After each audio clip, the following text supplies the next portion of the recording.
em breve a gente vai estar atingindo a marca do meio do curso, ok? Tem que lembrar disso. A gente vai ter terminado toda a parte de eletrostática. Algumas coisas da nossa lista de hoje, celebração, muita animação aí, porque tivemos 5 alunos no atendimento, isso é um recorde mundial.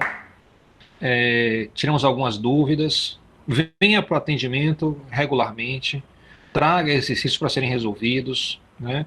Isso é muito bom, o curso cresce assim. Lembrando, o mini teste será amanhã, a gente vai abrir 10 minutos antes e fechar às 19h50. Vai ser um formulário Google, vai estar no mural, vai estar também na parte de avaliação da aba de atividades. Então, se você for para a aba de atividades, você descer, você vai achar uma parte que é avaliação, então lá vai ser o destino. Tá? Já prevendo aí essa semana, a gente vai começar com potencial. Você já deve ter lido o capítulo 23. Se você segue aquele cronograma de leituras que eu passei para vocês no plano de disciplina, você já leu o capítulo 23. Professor, a Oi, pode avaliação de falar. amanhã vai ter o capítulo 23? Não, não. O capítulo 23 já é para a nossa avaliação de unidade, né? A primeira avaliação. Amanhã é só até Lei de Gauss, até a última aula. Eu nunca cobro assunto que eu dou na mesma semana de uma avaliação.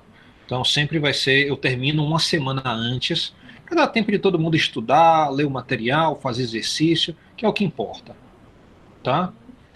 Lembrando aí, a primeira avaliação cobrirá todo o material de eletrostática. Então a gente deve fazer todo o capítulo 23 e deve fazer parte do capítulo 24, talvez até ele todo, né? Meu objetivo é fazer todo. A gente atrasou um pouquinho, a gente está mais ou menos uma aula atrasada em relação ao nosso planejamento. É porque a gente gastou mais tempo em exercício, foi com mais paciência, não foi ruim, né? Foi bom. Ok, vamos lá, tá?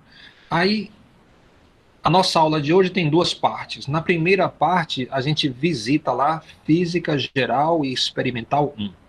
Nosso objetivo é lembrar a mecânica e tentar ver a mecânica que a gente estudou de uma forma unificada, né? Espera-se que essa unificação faça com que isso fique mais simples, né? Então eu começo aí com o lado esquerdo, eu tenho uma rocha que está em cima de algum tipo de superfície, tá? Você nota que tem duas forças sobre essa rocha, a força peso para baixo e a força normal, ok? Digamos que você tire essa plataforma debaixo dela. Quando você tira, a força normal desaparece. E por conseguinte, só atua sobre a rocha a força peso, né? Então a força peso atua sobre a rocha e ela cai, ok? Então, quando a gente fala assim, que a gente conversa dessa forma, nós estamos usando a descrição de força da mecânica. Então, a gente pode pensar assim, olha, eu estou conversando sobre força, eu estou usando a ideia de força para entender o que aconteceu, tá? Bem, se você tem a força, né? Você tem a força atuando, a força peso para baixo, e você tem um deslocamento, isso traz outra ideia à cabeça, né? Que é justamente a ideia do trabalho. Isso vai dar outra descrição, tá? Então eu posso pensar nessa rocha que caiu aqui da seguinte forma: eu tenho o trabalho realizado. O que é o trabalho? Vai ser a integral de A, que é a posição em cima, para B, a posição de baixo, né? E eu estou integrando o produto escalar entre a força-peso e o deslocamento. Esse dl é o deslocamento, ele pode ser dx, pode ser dy, pode ser dz, pode ser um dr se for radial, pode ser um dθ se for angular, né? Então isso vai depender de cada questão, tá? Mas é um deslocamento. Aqui eu estou escolhendo o deslocamento para baixo, tá? Então, se você faz um produto escalar entre dois vetores, isso sempre é igual a o módulo do primeiro, o módulo do segundo e o cosseno do ângulo entre os dois. Se você olhar aqui à esquerda, você vê que a força-peso aponta para baixo E o deslocamento também é para baixo. Logo, o ângulo θ, que é o ângulo entre a força-peso e o deslocamento, vai ser nulo. Cosseno de zero, tá, vai ser igual a 1. Então, esse cosseno aqui desaparece. Tá? Fica simplesmente a força-peso vezes o modo de deslocamento. Se você já percebeu que esse integral aqui tem que obrigatoriamente dar um trabalho positivo. A gente vai conversando mais sobre isso. Muito bem. Se eu Professor, substituo, pode falar. mas por que cosseno? Ah, isso é a definição do produto escalar, né? Então, produto escalar quer dizer isso. Quando você bota assim, ó, um vetor, um pontinho e outro vetor, isso quer dizer produto escalar. E o produto escalar sempre é módulo do primeiro, módulo do segundo, cosseno do ângulo entre os dois, por definição, ok? Agora, você vai ver o seguinte. Digamos que você, e aí você pode olhar na imagem aqui, digamos que você tem um objeto que está se movimentando assim, para a direita, tá? Se você empurra para cima aqui embaixo, enquanto ele se movimenta, tá? Você vai descobrir o seguinte, que esse empurrão aqui não ajudou nesse deslocamento para a direita, ó. Aqui você tem deslocamento para a direita, força a 90 graus. Acontece que 90 graus, o cosseno vai ser nulo. Isso só quer dizer o seguinte, não existe componente da força na direção do deslocamento. Então, Juliana, respondendo exatamente a sua pergunta, a gente pode pensar assim. Está vendo aqui essa expressão? Pegue o cosseno e coloque de junto da força-peso. Força-peso vezes cosseno. Essa conta está selecionando a componente da força que está na direção do deslocamento. Se você for olhar aqui, a força-peso toda está na direção do deslocamento. Então, ela vai ajudar na aceleração da rocha. Ok? Então, quando eu tiver aqui 0 graus, cosseno é 1, 1 vezes a força-peso está toda atuando. Ok? A gente pode pensar assim, força-peso é massa vezes gravidade. Então, eu substituo e a integral fica simples, fica fácil. É simplesmente a integral de dl, porque a massa é constante, a gravidade é constante, fica em evidência. A integral de dl é simples, né? A integral de dx é x, a integral de dy é y, a de dl não é diferente, vai dar justamente o ΔL aqui, ó, a distância entre a posição original e a posição final. Então, você tem essa expressão. A gente escreve assim, ó, vai ser o deslocamento, ΔL, saindo de A e indo até B. Bem, se você lembra lá o nosso teorema da mecânica que falava sobre o trabalho, tá? Acontece que o trabalho é menos a variação da energia potencial. Então, quando uma rocha está aqui em cima, ela tem muita energia potencial. Conforme ela vai caindo, o trabalho é positivo. Então, está o quê? Acelerando a rocha. O trabalho da força gravitacional é esse, acelerar para baixo, né? Então, conforme esse trabalho vai aumentando, o que acontece com a energia potencial? Olha o sinal negativo aqui. Isso quer dizer que a energia potencial na contramão vai diminuindo, né, conforme ela realiza o trabalho. Isso é o teorema trabalho-energia. Note que a gente já está conversando aqui sobre a rocha cair na linguagem de energia. A gente está dizendo, olha, a energia potencial, conforme a força exerce, faz o trabalho sobre a pedra, sobre a rocha, né?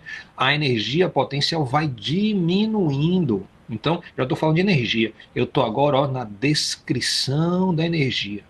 O que é que faz a ponte entre a descrição de força e a descrição da energia? É justamente o conceito de trabalho, né? Então a gente começa a organizar tudo que a gente estudou lá em Física Geral Experimental 1, né? Com as ideias por trás, né? Então fica bem mais organizado. Força, tá? É uma descrição. Se eu uso o trabalho, eu tenho outra descrição, que é a variação da energia. Se você lembrar bem, a variação da energia era assim, ó. Conforme a energia potencial ia mudando, a energia cinética mudava de forma inversa. Olha a opção negativa aqui de novo, ó. A leitura disso, então, é a seguinte, ó, enquanto a energia potencial diminui, a energia cinética aumenta. E a gente chega à mesma conclusão, a pedra cai.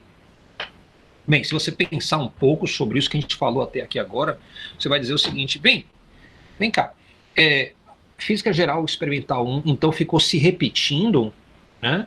A gente falou sobre força, a gente resolveu o que? O problema da pedra caindo. A gente falou sobre energia, resolveu o que? O problema da pedra caindo. Ah, foi o mesmo problema? Foi. Física geral experimental tem essa forma assim. Ela passa rodando assim, ó, uma vez, falando sobre a descrição, né, da cinemática. Então tem essa descrição aqui. A gente vai ver daqui a pouco como é que isso se encaixa. Depois tem uma descrição da força. Depois tem uma descrição da energia. Então, você basicamente faz as mesmas questões 3 vezes. Claro que uma questão ou outra é mais fácil dentro da descrição de força, por exemplo, ou é mais fácil na descrição de energia, ou é mais fácil na descrição da cinemática, que a gente vai ver que tem tudo a ver com o campo, tá? Então, é isso que acontece, tá? Muito bem. Essa outra via que a gente já mencionou, tá? Que a gente pode imaginar uma rocha caindo, é o seguinte: eu tenho uma rocha aqui à esquerda, tá? E ela está dentro de um campo gravitacional. Olha o campo gravitacional aqui, ó. Todo lugar do espaço tem um vetor G apontando para baixo. Isso quer dizer o seguinte, que existe um campo gravitacional local, a gente chama ele de G-vetor, cujo módulo é 9,8 metros por segundo ao quadrado. Isso quer dizer que a nossa aceleração em y é igual a menos g. Menos g quer dizer menos 9,8 metros por segundo para baixo. Como a aceleração é constante, a gente sabe que a gente está com um movimento uniformemente variado. Então, se a velocidade inicial é nula, aquela nossa equação, né, de y é igual a y0 mais vt mais 1/2 da aceleração vezes t ao quadrado, se substituindo, se transforma em ΔY é igual a menos 1/2 gt ao quadrado. Muita gente viu essa equação lá no ensino médio, ok? Quando estudou o movimento uniformemente variado. Ô, professor, Então, como é que a aceleração é sim, o oposto da gravidade, do campo, na verdade, gravitacional? Se eles estão na mesma direção? explique de novo, repare só, a gente está dizendo aqui, o vetor aceleração aponta para baixo, então isso quer dizer que a componente y dele é negativa. Então, lembre que y para cima é positivo, para baixo é negativo. Então é por isso que a minha aceleração é menos g, tá? Porque ela está dizendo assim, é o vetor g com um sentido ó para baixo. Então nosso vetor é 9,8 segundo ao quadrado ao longo do eixo y no sentido negativo, ok? Então isso já aponta, tá, para a seguinte situação: a pedra acelera para baixo e, portanto, ela cai. Até aí nenhuma novidade. A gente está vendo então uma nova descrição. Essa onde existe um campo gravitacional. Então a gente vai adicionar ó, uma nuvenzinha aqui, que é a descrição de campo. Essa descrição de campo, a gente já percebeu que é muito importante para a Física Geral Experimental 2. Ela não tinha muita importância lá em Física Geral Experimental 1, tanto que a gente nem chamou atenção para a ideia de campo lá, mas o campo estava por trás, é justamente o vetor G para baixo. Muito bem, então fica assim, ó. Eu tenho a descrição de força, eu posso falar na descrição da energia, eu posso falar na descrição de campo. Aí você percebe, olha esse diagrama aí e fala, olha, tá faltando alguma coisa aqui no canto direito. Se tivesse alguma coisa aqui, então eu poderia fazer uma ponte aí entre campo e variação de energia. Então, existe de fato, tá? Então, a gente vai procurar essa descrição existe, e a gente vai pensar assim, ó, lá foi a pedra, subiu, depois desceu. Tudo que sobe, desce, né? Você pode falar, quanto mais alto, maior a queda. Então, essa é outra forma de falar sobre a situação da rocha, né? Então, essa outra descrição que está faltando aqui é a variação da altura, né? Quanto mais alto uma coisa está, maior o seu potencial de queda. Isso é mais simples. Então, dessas 4 descrições aqui, perguntasse assim, qual é a mais simples? Eu diria a de cá. Por que que essa é a mais simples? Olhe bem, se eu falar de força, eu falei de vetor.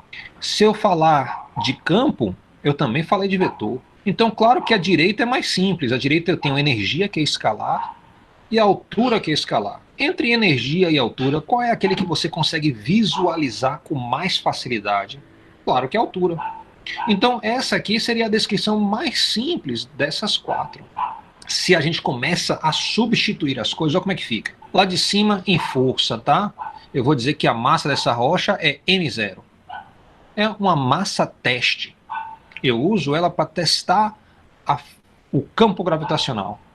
Quando eu boto ela aqui dentro, eu vou ter que a força-peso vai ser justamente a massa vezes a gravidade. É assim que eu calculo força-peso. E se eu quiser falar sobre a descrição de campo, como é que eu faço? É fácil, eu desço para aqui. Qual é o campo? É o campo gravitacional. Eu usei esse símbolo aqui, ó, o gama maiúsculo, porque tradicionalmente quando se fala de campo, né, é o símbolo que se usa.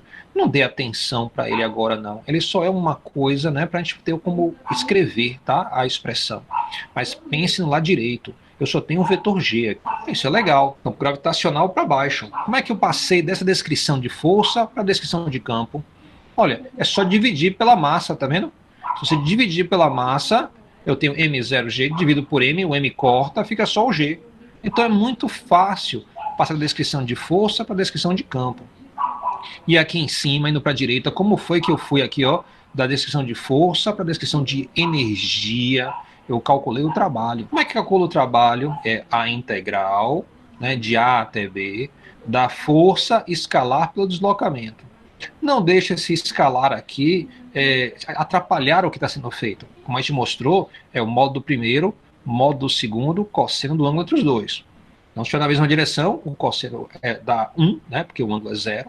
Então, a expressão simplesmente é a integral da força pelo deslocamento. A gente está acostumado com essa ideia de trabalho lá do ensino médio. Isso da nossa, então, descrição de energia. Por quê?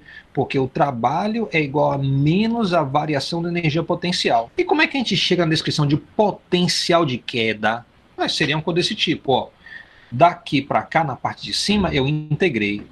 Daqui para cá, descendo, eu divido por massa. Se eu continuar com esse esquema, vai dar tudo certo. Eu posso passar daqui para cá dividindo pela massa. Por quê? Lembre que a energia potencial foi mg pelo deslocamento. Se eu dividir pela massa, só fica g e o deslocamento.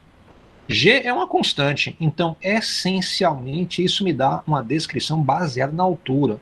Uma coisa está mais alta, está mais baixa, está mais alta, está mais baixa. A gente vai ver então qual é a consequência disso daqui a pouco. Do outro lado também, como a parte de cima é integral, a parte de baixo obrigatoriamente tem que ser uma integral também.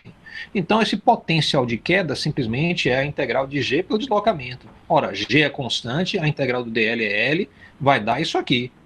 Tá? Então você vê que eu tenho aqui, ó, uma forma de passar de uma descrição para outra de forma contínua. É só eu movimentar. Observe o seguinte, se eu desço dividindo pela massa, se eu quiser subir, é só multiplicar pela massa. Se eu vou para a direita integrando, tem como voltar tirando a derivada. Né? Integro, volto derivada. Então, a gente sabe que esse diagrama aqui é uma versão simplificada, ele vai ficar mais rico conforme a gente for avançando. Alguma pergunta?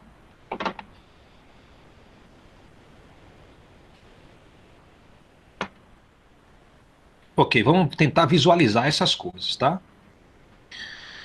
Lembre que quando eu falo que trabalho é menos a variação da energia potencial, que eu estou dizendo que o movimento é conservativo. Conservativo quer dizer que a energia se conserva. Então, essa rocha cai daqui de cima até embaixo, em todos os exemplos que eu mostrei até agora, sem perder nenhuma energia. Ele também é espontâneo, né? Quando eu solto a rocha aqui de cima, ele cai. Isso quer dizer que o trabalho é positivo. Ó, quando o trabalho é positivo, o movimento é espontâneo. Se o movimento é espontâneo, A variação da energia potencial, ó, é de reduzir.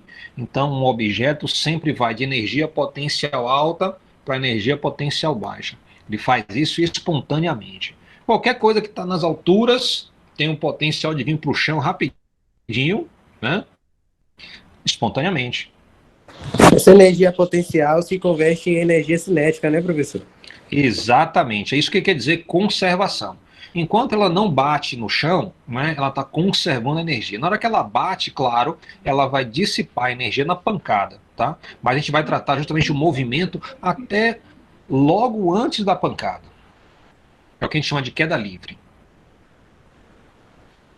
Muito bem. Aí você tem, ó, as 4 descrições, enfatizando, ó, eu posso pensar assim: as 2 descrições da esquerda são vetoriais. As 2 descrições da direita são escalares. Então não preciso de vetor quando eu estou aqui na direita. Ó a vantagem. Também eu posso pensar assim, ó. Nas 2 de cima, envolve aqui a rocha, né? Porque tem um M0. Então eu sempre tenho uma descrição de uma partícula, ou seja, a força-peso atua na rocha. O trabalho é o deslocamento da rocha até embaixo. Então, em todas as descrições eu estou falando sobre a rocha, que eu estou chamando aqui da descrição de partícula. Então, a partícula aí é minha rocha. Muito bem. Se eu estou aqui embaixo, eu tenho a descrição de campo. Não entra a rocha. Você fala assim, ó, nessa região aqui tem um campo gravitacional para baixo. Não bote uma rocha lá não, que ela vai para o chão. Eu não precisei da rocha, eu falei que existe o campo.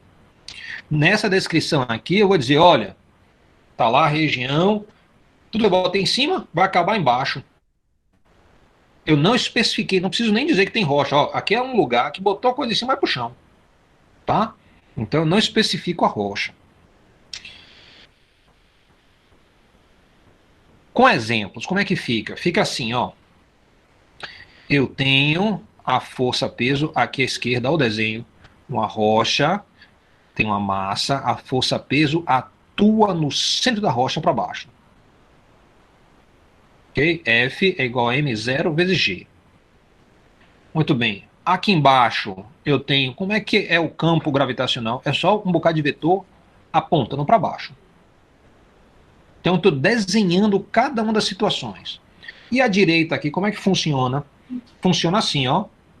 Pronto. A rocha estava em cima, ela tinha mais energia potencial, menos energia cinética. Espontaneamente ela desce, porque o trabalho é positivo, ela tem menos energia potencial e mais energia cinética. Aqui seria energia cinética, viu? O símbolo está errado, depois eu corrijo. Muito bem. Aqui embaixo, como é que fica a coisa? É a descrição mais simples, ó. Aqui é no alto, aqui embaixo. Eu usei até uma corzinha, né? Azul claro em cima, azul escuro embaixo. Percebeu?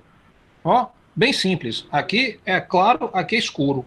Inclusive, olha como passa aqui, ó, de um para outro linearmente. A cor vai mudando de forma gradual e constante. A descrição é simples. Agora, falando assim, simplifica bastante. Vamos embora ver como é rico essa descrição. Como essa descrição é rica. Vamos embora ver aqui, ó. Muito bem. Está aqui uma boa aplicação para essa ideia de altura.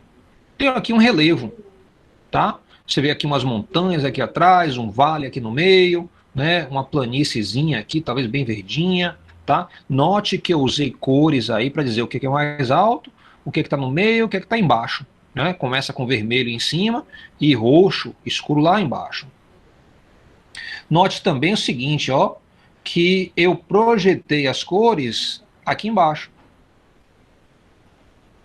Então, eu tenho um desenho bidimensional que mostra o relevo, né? E você começa a ver que o que divide as cores é uma linha, né? Eu tenho aqui uma linha que aí divide o amarelo do verde, né? E divide o verde do azul escuro, depois do roxo, são linhas.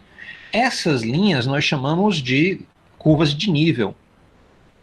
Enquanto você andar ao longo de uma linha dessa aqui, isso quer dizer que você não está subindo e descendo. Então, Para essa curva aqui, ó, se você andar ao longo dessa linha, você não está nem subindo nem descendo no relevo. Você anda de forma, ó, tá? Sem subir, sem descer. Essa linha está projetada aqui embaixo. Então você vê que esse desenho bidimensional é uma forma eficiente de interpretar a altura nesse relevo. Essas bolinhas que estão aí, tá? Elas só estão mostrando as posições de equilíbrio estável e instável.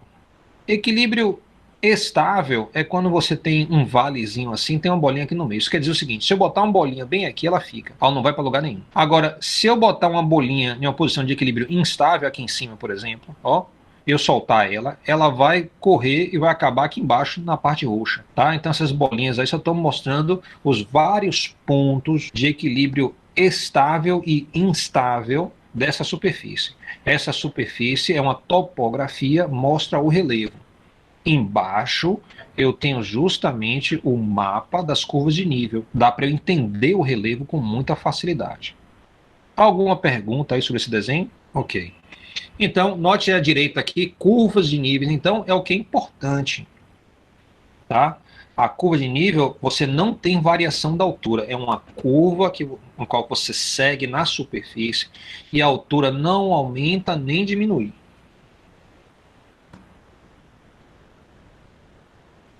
Bem, a gente pode portar aquelas 4 representações para a eletrostática. Nós já estudamos 2 representações.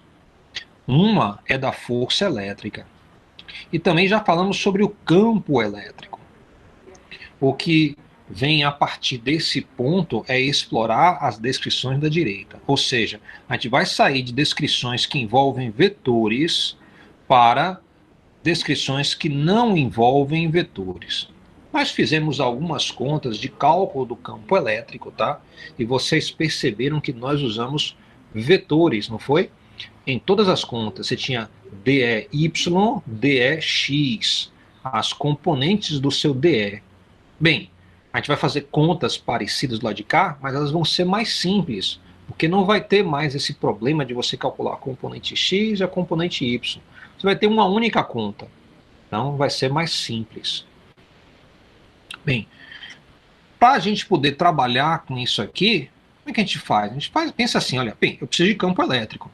Se eu tiver um campo elétrico, eu coloco aqui. Com esse campo, eu vou conseguir para a descrição de força. Depois eu posso passar da descrição de força para a variação de energia potencial elétrica. Então, existe tal coisa quanto uma energia potencial elétrica. O que a gente viu lá na mecânica foi energia potencial gravitacional. Aqui a gente vai conhecer a energia potencial elétrica. Tá? E, a partir do campo também, eu vou poder ir para a ideia de potencial elétrico, ou variação. Esse delta aí quer dizer variação. Variação de potencial elétrico, ou na indústria também, muitas vezes referido como DDP, né? Diferença de potencial. Então, é justamente essa descrição aqui da direita. Muita gente fica assim, o que é essa variação de potencial elétrico? Energia potencial eu até que entendo. A gente sabe que a energia potencial vai diminuindo, a energia cinética tem que aumentar. Então, existe algo desse tipo também na parte elétrica. É claro, você tem uma carga positiva, uma carga negativa, né? Então, se você solta a positiva, ela vai ser atraída pela negativa, ela tem uma energia potencial inicial que vai virando cinética, ela ganha velocidade, né? E essa de potencial aqui, como é que funciona? Olha, a ideia é a mesma ideia da altura. Né? A gente falou que quando você está no mais alto, né, bota um objeto lá, esse objeto quer ir para o mais baixo. Então, a gente consegue pensar nesses termos, em termos de energia elétrica. Então, você vai dizer, olha, eu estou aqui em uma posição onde eu tenho mais energia potencial elétrica, aqui eu tenho menos. Qualquer carga que eu coloque nessa posição, ela vai espontaneamente até o lugar mais baixo. Que nem aquelas bolinhas do gráfico anterior. Né? Você bota lá uma bolinha, ela desce para o lugar mais baixo. Então, se você tem essa ideia, você pode pensar assim: se eu tenho uma bateria, uma pilha, a pilha tem um lado que é positivo, outro negativo. Isso quer dizer que o lado positivo está mais alto e o lado negativo está mais baixo. Então eu penso assim em dois copos, um está mais alto do que o outro, né? Se eu botar água nesse aqui, né, vamos encher os dois copos até a metade. Esse aqui está mais alto e cá está mais baixo. Se eu botar uma mangueira entre os dois, quando eu elevo um deles, a água vai todo para o outro. Quando a água flui, ela está formando justamente uma corrente. Então, você imagina que com cargas acontece a mesma coisa. Eu tenho um copo cheio de cargas, né? Outro copo, dois copos pela metade com cargas. Se eu elevo um, as cargas de cá vão correr para o copo de cá. Ok? Então, vai formar uma corrente de cargas, chamada de corrente elétrica. Então, você vê que essa ideia de potencial tem a vantagem de que é a descrição mais simples. Então, por que que eu vou estudar potencial elétrico se eu já estudei duas descrições? Não tá bom já, não? Força elétrica e campo elétrico não é suficiente? Acontece que não. A descrição mais simples vai ser a de potencial elétrico. É justamente que a descrição que a área técnica geralmente faz sua opção por. Então, qualquer pessoa que é técnico em algum tipo de instrumentação, ele está sempre ligado no potencial elétrico. Ele vai falar pouco sobre força elétrica, pouco sobre campo elétrico, mas vai concentrar muito no potencial, nas diferenças de tensão no circuito. Outra palavra-chave que aparece aí, tensão, muito associada com essa descrição que é mais simples. Pronto, vamos lá. Então, eu preciso alimentar essa máquina aqui, ó, de descrições. Como é que eu faço isso? É justamente nessa posição aqui de campo elétrico. Ou seja, eu tenho o campo de Coulomb, eu coloco ele aqui. Como é que eu vou de campo elétrico para força elétrica? A gente já viu.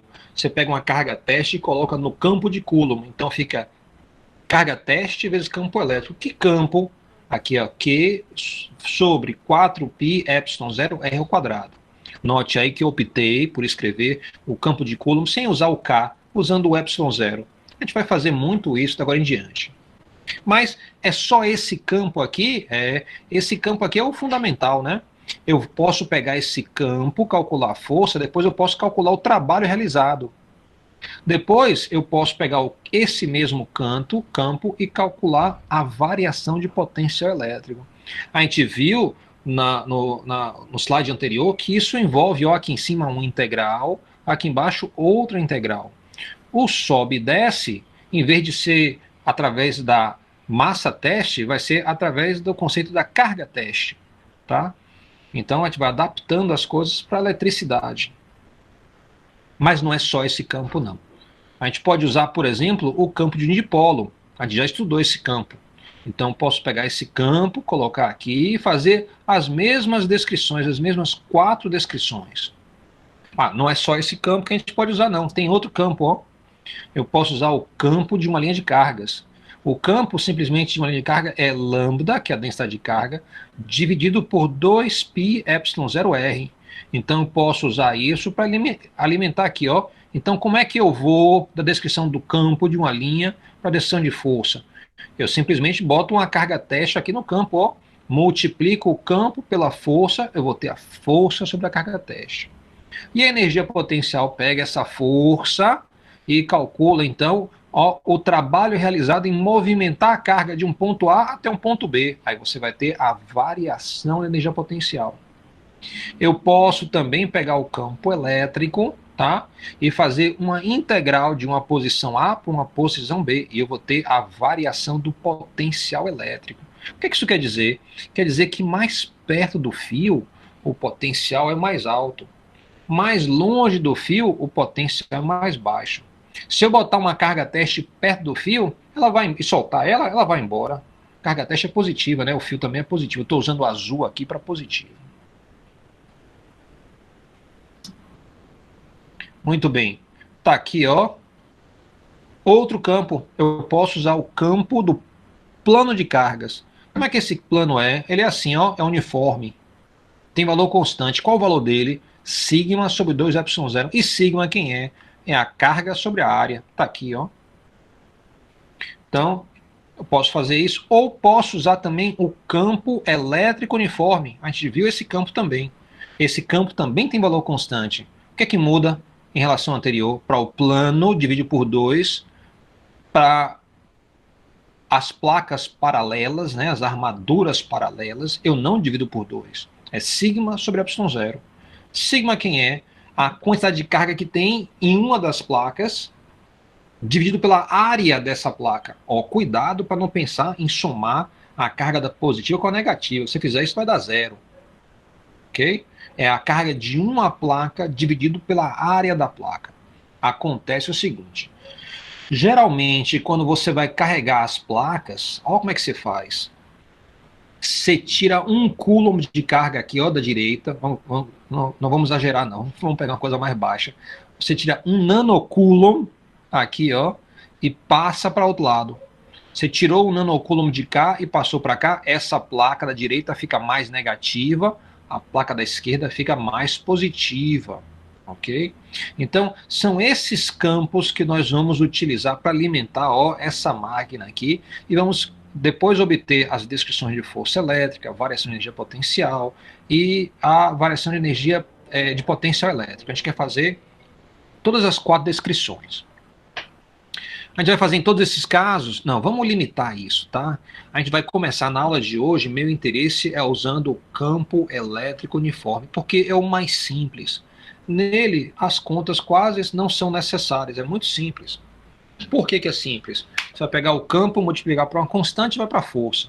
Você pega o campo, integra, ó, vai para variação do potencial elétrico. Isso é muito simples, porque não depende, né, da variável de espaço. A gente vai ver que é simples. Então vamos selecionar ele aqui. Botei ele aqui à esquerda, tá vendo? Então como é que é o campo? Já calculei aqui, ó, a descrição do campo elétrico. É só isso.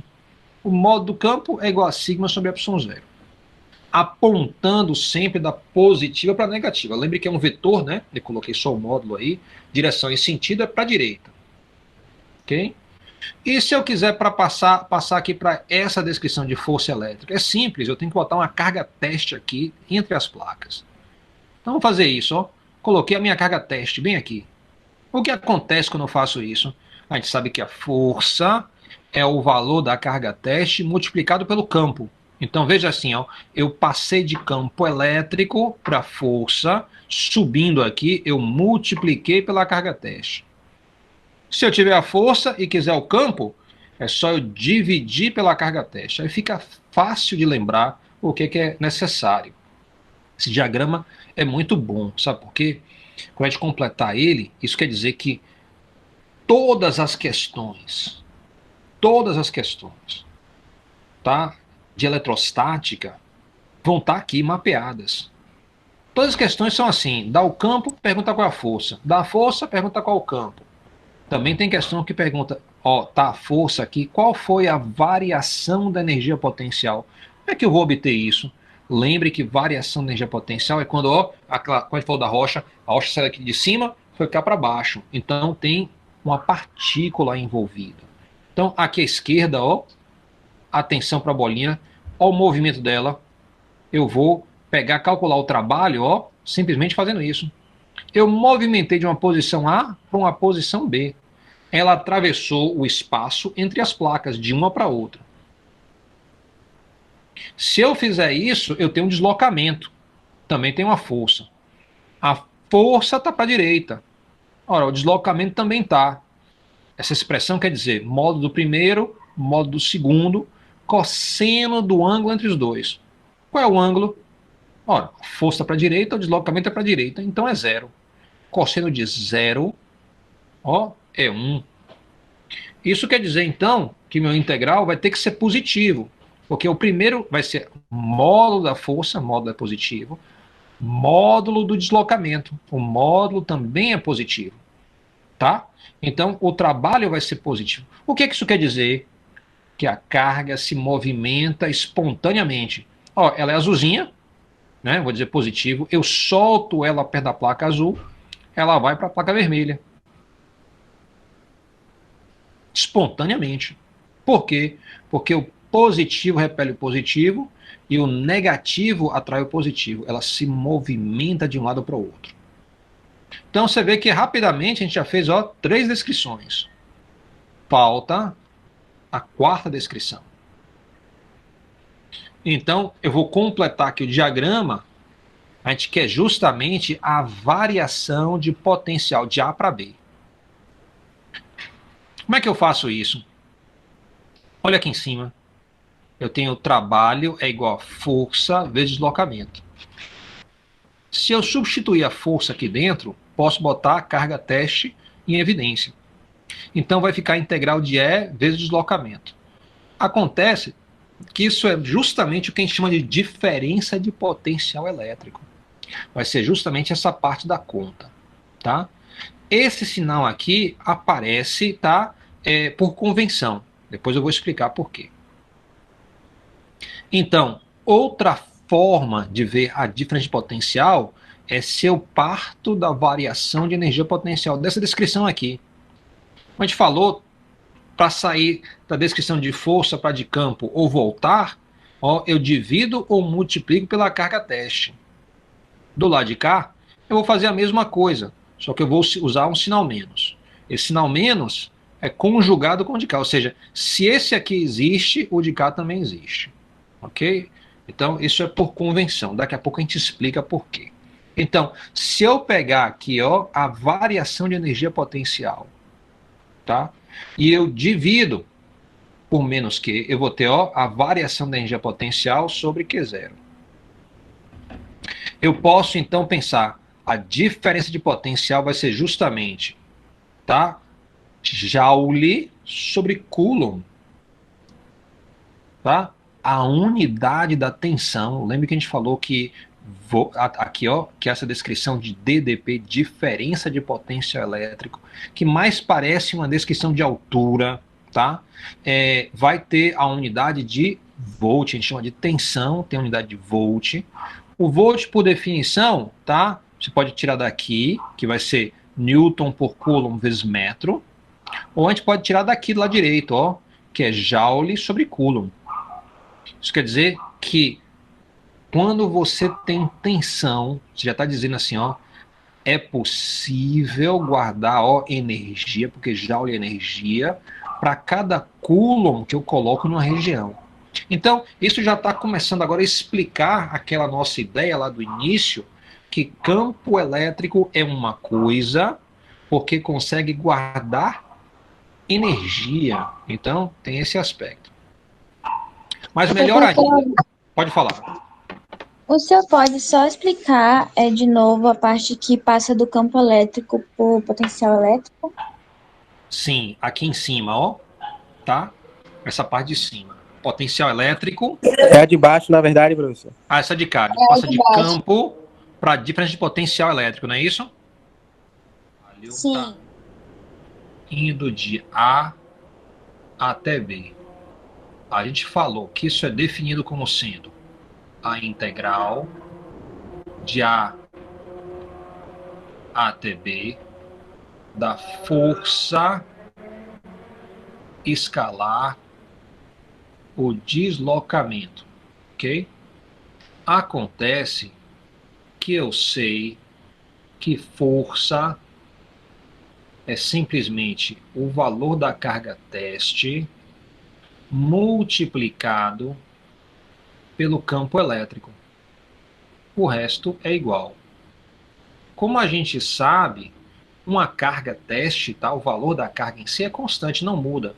Então, posso colocar em evidência do integral. Fica, então, a integral de E escalar deslocamento. Ok? Então, eu posso passar Q0 para o outro lado dividindo. Então, vai ficar assim. O trabalho de A até B dividido por Q0 vai ser igual a integral de A até B de E escalar dl. Ok? Então, isso aqui, tá? a gente pode botar um sinal negativo de cada lado. Se você fizer isso, isso aqui é justamente o que a gente define de diferença de potencial entre A e B. Ok? Então, a gente explica aí a transição, mas ainda não explicou as ideias, né? As ideias que estão por trás vão ser as seguintes. Diferença de potencial, lembre que é altura, tá? Então, como é que a gente interpreta isso aqui nas placas, tá? Nas placas paralelas. A gente vai pensar assim. Eu botei aqui, tá vendo? Como se fosse um vidro fumê entre as duas placas. Esse vidro está mais alto no lado esquerdo, mais baixo do lado direito. Então, eu estou criando aqui como se fosse uma rampa, né? Ó, lembrando que diferença de potencial sempre é potencial lá no final menos o potencial inicial. Então, quando a gente escreve ΔV A para B, vai ser VB menos VA. Ok? Como é que você pensa isso? Então, você vai ter o seguinte, ó. O potencial elétrico é mais alto lá de cá. O potencial elétrico é mais baixo lá de cá. Ou seja, quando eu tenho uma placa carregada positiva e outra negativa, e o campo está para a direita, isso me dá então um potencial que vai do mais alto, perto da placa positiva, mais baixo, perto da placa negativa. Inclusive, é isso que explica o negativo aqui nessa equação, tá vendo? Por que a gente usa o negativo desse integral? Justamente para ficar mais alto perto do positivo. Se você tirar esse negativo aqui, vai ficar estranho, porque você vai dizer assim, o potencial é mais alto perto do negativo. Isso é um contrassenso, né? A gente está acostumado a pensar mais alto perto do positivo, mais baixo perto do negativo. Então fica mais amigo do usuário, né? Então, o que quer dizer isso? Quer dizer o seguinte, se eu botar uma carga no lado esquerdo, ela vai tender a descer a rampa para o lado direito. Ela vai se movimentar, igualzinho aquele desenho do relevo que eu mostrei, né? Que tinha lugar mais alto, mais baixo, as bolinhas iam do mais alto para o mais baixo sozinhas. Então, na hora que essa equação me diz assim, olha, qual é a representação na minha imaginação do potencial elétrico? É uma rampa. Nesse caso das placas, é uma rampa. É uma rampa que vai do positivo para o negativo. A declividade dela, inclusive, é constante. A inclinação, ó, ela desce de forma constante assim. Então, eu imagino sempre assim, quando eu vejo duas placas, uma positiva e negativa, eu imagino que tem uma rampa ali. É na minha imaginação, não é de verdade. De verdade está vazio ali, tem um vácuo, né? Mas eu imagino assim, tem uma rampa. Por que eu imagino assim? Porque eu sei que se eu botar uma carga positiva no lado esquerdo, ela vai espontaneamente para o lado direito. Como se estivesse, na minha imaginação, descendo uma rampa. Como é que eu vejo isso? Se eu botar uma bola de gude aqui, ó, no lado aqui, ela vai descer a rampa para o outro lado. Então eu já sei o movimento, como é que vai ser? Ela vai ser da esquerda para a direita. Então essa é a ideia de potencial elétrico, tá? Como é que você mede o potencial elétrico? Como é que você mede essa altura que você não consegue enxergar? Você mede assim, ó, tem um aparelho chamado um multímetro, hoje em dia, né?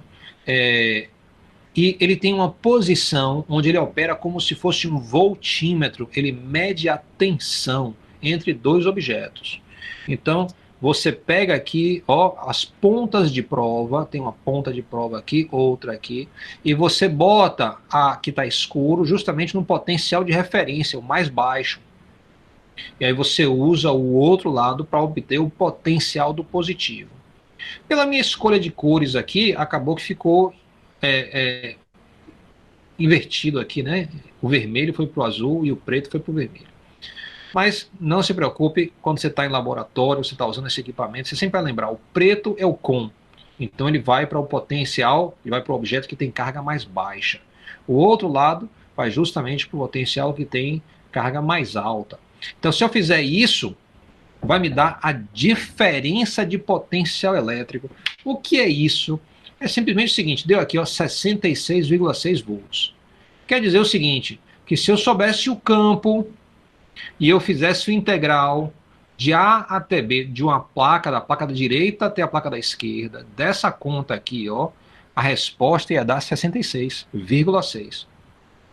Aí você fala, isso quer dizer que eu não preciso fazer a integração, eu posso pegar o equipamento e medir? Claro, tá? A gente está em uma ciência, tá, que é empírica, que se baseia na realidade. Então, nenhuma das nossas contas é obrigatória. Você pode montar o experimento e fazer a medida. É equivalente às nossas contas. Ah, suas contas são perfeitas? Não, tem algum erro também, mas já falou semestre passado, na Física Geral Experimental 1, sobre a teoria de erro, então a gente já estudou isso, a gente sabe como é que o erro se comporta. Inclusive, no eletromagnetismo é onde a gente tem as melhores medidas da física, então nossas medidas são muito mais exatas dentro do eletromagnetismo, a gente é melhor nisso. Muito bem. Então, as linhas equipotenciais, lembrar, ó, as curvas de níveis, para essa situação aqui, como é que ficam? Fica assim, ó. Quando essas linhas pontilhadas são minhas equipotenciais, ó. Elas estão mostrando o seguinte, ó. No lado esquerdo, eu posso dizer, as linhas da direita para a esquerda são: a primeira linha, mais 10 volts. A segunda, 5 volts. A próxima, 0 volts. A próxima, menos 5. Aí, menos 10. Eu não estou usando aquela linha de 66,6, estou usando outra. A diferença aqui do lado direito para o lado esquerdo é 20 volts, ó. 20 volts. Olha que interessante, está vendo? Aqui eu tenho uma equipotencial, aqui tem outra, tem outra, tem outra. A primeira eu chamei de 10, a última eu chamei de menos 10. A diferença, então, ΔV, sempre vai ser potencial, no final, 10 volts, menos o potencial inicial, que é menos 10. Aí ficou, então, 20 menos, ou 10 menos 10, vai dar 20.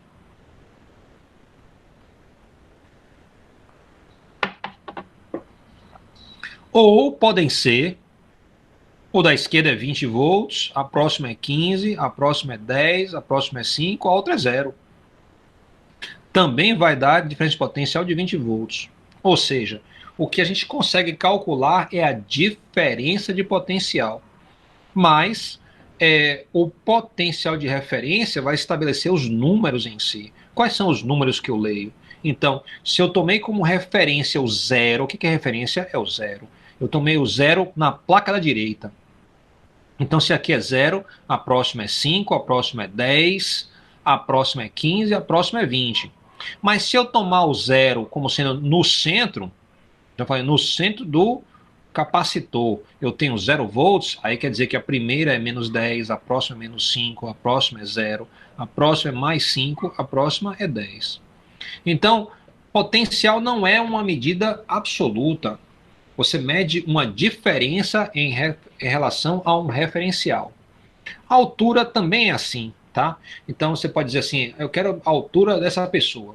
Então você toma como 0 o chão onde ela está em pé. E aí você mede até a cabeça. Mas se você tivesse uma trena que tivesse números negativos, você podia tomar 0 na altura do umbigo. E aí você teria valores negativos até o pé, valores positivos até a cabeça. E a diferença entre esses dois valores lhe daria exatamente a mesma altura do que a trena que começa no 0. Ou seja, a altura também é uma medida relativa. Então eu estou falando com vocês aqui, eu estou mais sentado aqui, então eu devo estar com a cabeça mais ou menos 1,20 m do chão. Né? Do chão não, do chão lá embaixo é muito maior. Então, do chão, eu estou aqui no chão do apartamento, mas o chão lá da garagem, aí não, já é outra altura. Então você vê que a medida da altura é relativa. Alguma pergunta? Ainda não. Ok, vamos lá. Então, tá. Então, toda a superfície de um condutor é uma equipotencial. A primeira equipotencial, por exemplo. Então, se você tem qualquer objeto metálico, né? Então a superfície dele está sempre em um equipotencial. Como é que você sabe? Pelo seguinte, as cargas se deslocam livremente. Então, se você juntar muita carga aqui, ó, nessa posição, uma vai repelir a outra e elas vão se espalhar. Então não vai juntar carga em nenhuma posição específica, então vai ter a mesma concentração. Isso lhe dá que o campo elétrico é uniforme. Se ele é uniforme, então quer dizer que o potencial dessa superfície vai ser todo igual. Não entendi direito O não, ângulo, professor, essa parte. ah, A sim, sim, diferença de sim. potencial é zero, é isso? É zero? Aí, se você pegar o medidor, o voltímetro, e você colocar uma ponta de prova aqui e outra ponta de prova aqui, tá? Então, olha como é que ficam as coisas. Você botou aqui um multímetro. Deixa eu colocar, não tenho nenhum objeto aqui para mostrar. Olha aqui na imagem, tá? Do vídeo. Eu tenho aqui a placa azul, tá? E aí eu venho com o voltímetro e coloco aqui, ó, nessa posição e nessa posição. O voltímetro vai lhe dar, então, uma medida da tensão. O que é a medida da tensão? Ela vai dizer o seguinte: se a densidade de carga lá de cá é igual ou não à densidade de cá. Se a densidade for mais ou menos igual, ela vai dizer zero.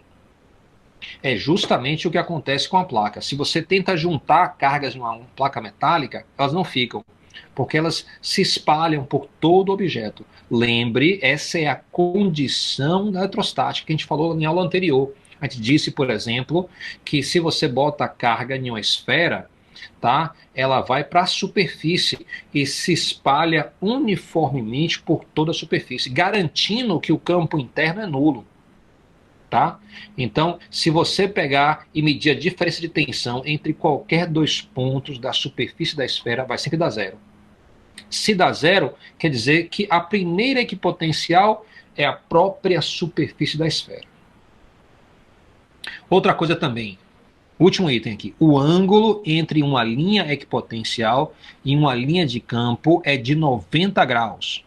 Então você vai ver, para esse exemplo é muito óbvio, né? Porque o meu campo elétrico é uniforme, né? Se ele é uniforme, tá? Então as linhas estão da esquerda para a direita e são paralelas. Como as equipotenciais são perpendiculares, ó, então tem 90 graus, eu sei que as equipotenciais estão aqui, ó, no sentido vertical e não no sentido horizontal. A linha faz parte de uma superfície equipotencial. É um corte em duas dimensões. Nesse caso, nossas superfícies equipotenciais são planos. Então, eu tenho aqui o condutor positivo.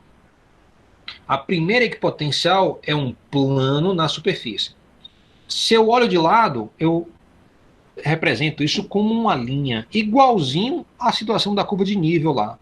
A gente sabe que na curva de nível tinha um relevo, né, montanhas e vales assim por diante, mas embaixo eu estava desenhando linhas de curvas de nível. Essas linhas são portadas para cá como as equipotenciais. Então eu penso que aqui é como se eu tivesse uma rampa, imaginando. E como é que eu visualizo isso? No meu diagrama de equipotenciais eu vou ter uma linha de 15, uma linha de 10, desculpe, uma linha de 5, outra linha de 0, outra linha de menos 5, outra linha de menos 10.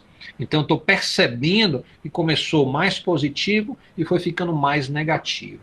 Então eu sei como é que o potencial se comporta. Igualzinho aquele mapa que tinha embaixo do relevo, né, que eu mostrei mais cedo.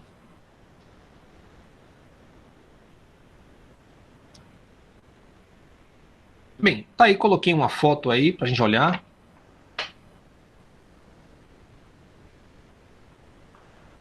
Como você vê, você tem aí um relâmpago, né, que foi capturado em foto e imagem. Foi uma exposição de longa duração, porque você está vendo que é de noite, porque a luz está acesa aqui à esquerda, né, toda a orla está acesa, mas parece claro o dia, né? Está sendo iluminado pelo raio, mas tem uma luminosidade aqui até na mata, né? Se dá para ver. Então você percebe que o obturador da câmera ficou aberto por bastante tempo. Aqui embaixo também você vê borrão, né? Na água. Isso quer dizer que a água se movimentou. Muito bem. Então isso quer dizer que caiu um raio, provavelmente caiu outro raio depois. Observe, ó, que o raio é um deslocamento de cargas. é espontâneo. Isso quer dizer que ela está saindo dessa região superior e indo aqui para baixo. Ou vice-versa, está indo aqui de baixo aqui para cima. Se você estuda relâmpagos, você vai descobrir que uma quantidade absurda dos relâmpagos, na verdade, é de baixo para cima. Então, tipo, 95% dos relâmpagos são do chão para cima. O que isso quer dizer? Quer dizer que você tem um fluxo, né, de cargas negativas saindo aqui dessa região e subindo. Se você imaginar que nós temos aqui uma situação, como eu estava descrevendo logo antes, né, então essa parte de baixo aqui é uma placa, essa parte de cima é outra placa. Essa placa de baixo vai ser a placa negativa, né? Então eu tenho cargas que saíram da placa negativa e foram para a placa positiva. Elas seguiram um caminho mais ou menos reto, né? Subindo sempre, né? Ela vai um pouquinho para a esquerda, mas ela sobe muito mais do que vai para a esquerda. Isso mostra que eu tenho um campo elétrico provavelmente muito parecido com o que a gente vem estudando, que é um campo elétrico uniforme. Ou seja, você tem as linhas equipotenciais. A primeira é justamente essa superfície aqui, né? Aí depois a próxima vai ser assim, assim, assim. A gente pode usar o próprio raio como se fosse a linha de campo elétrico. A gente sabe que as cargas tendem a se movimentar ao longo da linha de campo. Então a gente pode imaginar que uma linha de campo está vindo para cá, outra linha de campo está vindo aqui. Se você desenha a equipotencial a 90 graus, isso quer dizer que nessa região aqui, a 90 graus, o campo está subindo, um pouquinho. Nessa região aqui, o campo está descendo, 90 graus. Isso quer dizer que minha equipotencial provavelmente vem assim, aqui ela dá uma subida, aqui ela desce de novo e continua reto. Tá? Então, você vê que isso aqui se repete aqui em cima também, tem uma inclinação para a esquerda no raio, faz com que a minha equipotencial, por ser obrigatoriamente a 90 graus, ela tem que estar subindo, e a de cá vai ter que estar passando assim, Então, o campo elétrico já faz uma subidinha aqui, desce, anda aqui. Então, você consegue, a partir das linhas de campo elétrico, desenhar as linhas equipotenciais. Então, a tensão, se você tomar aqui como referência, pode ser zero, por exemplo, ela vai subindo, subindo, subindo até chegar aqui em cima. Você pode tomar, grosso modo, assim, que na atmosfera 10 centímetros provavelmente equivalem a 1000 volts. Ok? Então, 1000 volts pode provocar uma faísca de 10 centímetros de tamanho na atmosfera. Você vê que esse raio aí, ele é muito, mas muito maior. Isso quer dizer que a diferença de potencial entre essa parte de baixo e a parte de cima, está em milhões, milhões de volts. Né? É a diferença de potência elétrica. Ok? Alguma pergunta?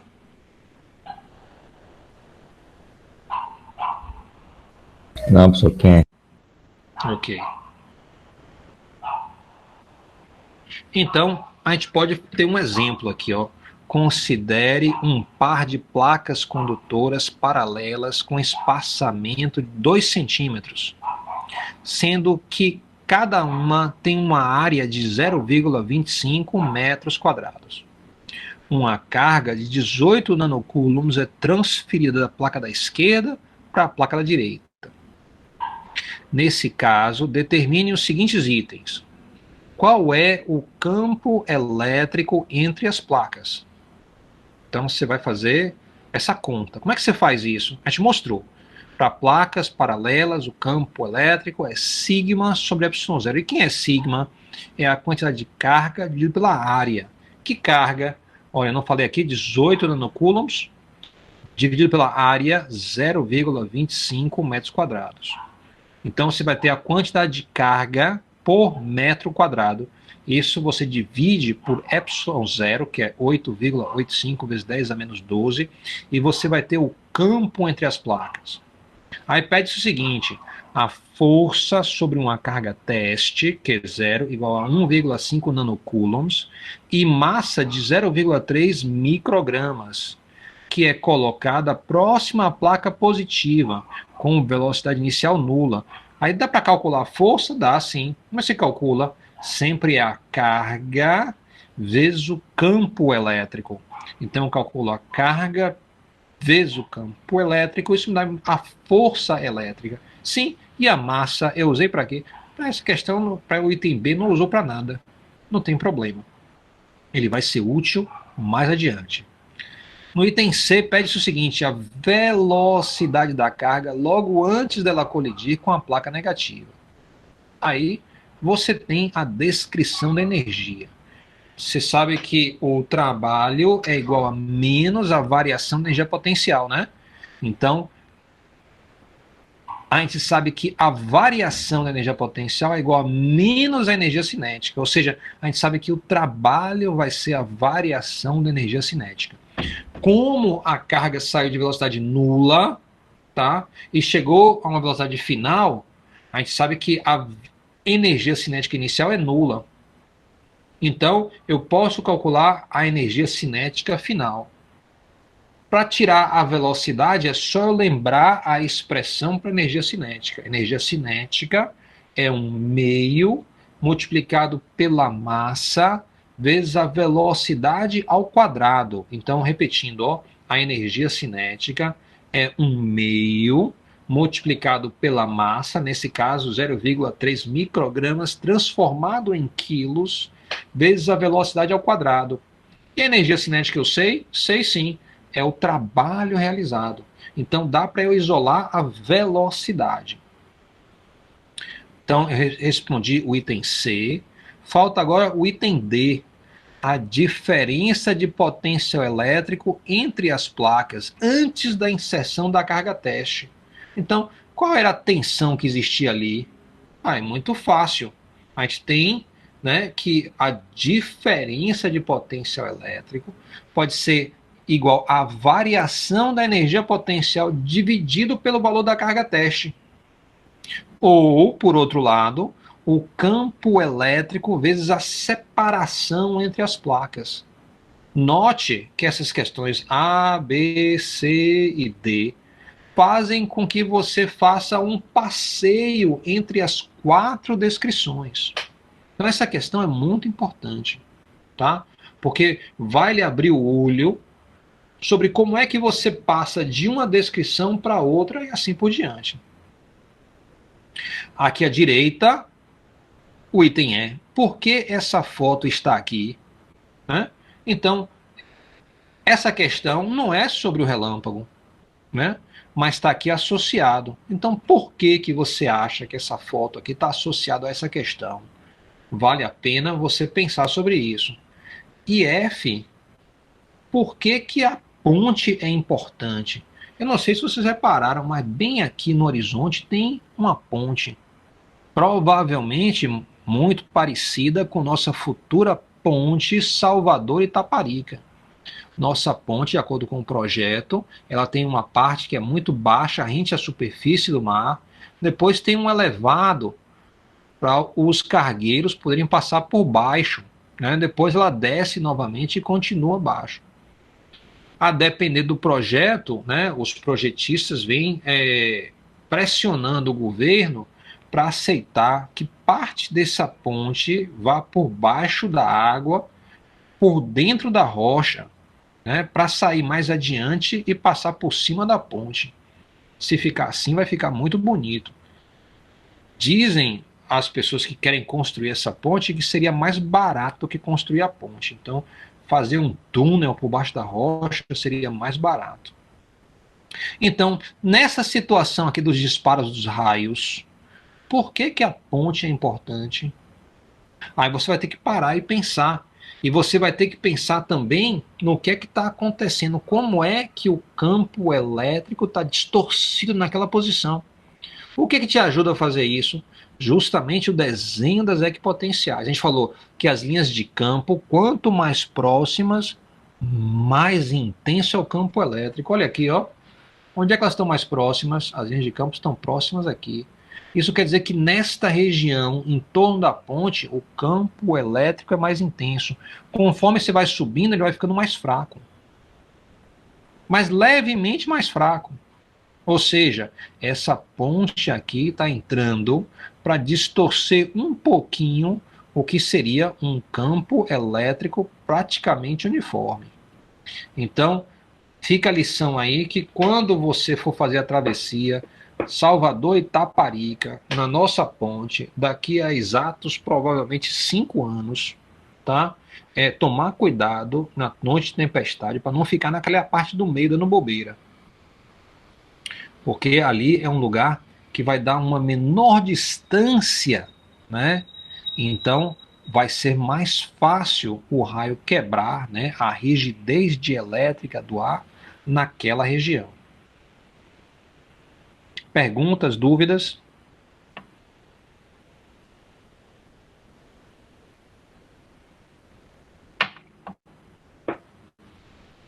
Ok. O que fica faltando? Fica faltando a gente voltar para o potencial e fazer essas contas que a gente fez para o campo de Coulomb. Então a gente fez aqui tudo o que precisava fazer para o campo elétrico uniforme. A gente precisa fazer isso para o campo de Coulomb também. Então a gente vai repetir alguns passos e fazer aquele quadrado de relações para a eletrostática, não para o campo elétrico uniforme, mas para a situação do campo de Coulomb. Ok? Quando a gente fizer isso, a gente vai poder calcular o potencial devido a uma distribuição de cargas, a gente vai poder calcular o potencial devido a uma distribuição discreta, uma distribuição contínua. A gente vai conseguir também calcular a energia potencial armazenada em cargas. Então a gente está se preparando para quê? Para a situação onde a gente vai estudar o capacitor, para a gente poder mostrar quanta energia está guardada no capacitor. Ok? Então, a gente usa o capacitor para armazenar energia, a gente vai mostrar exatamente quanta energia é armazenada. Eu vou parar por aqui, tá? Se alguém tiver alguma pergunta ou quiser falar comigo, eu estou à disposição. Vou ficar aqui mais alguns minutos.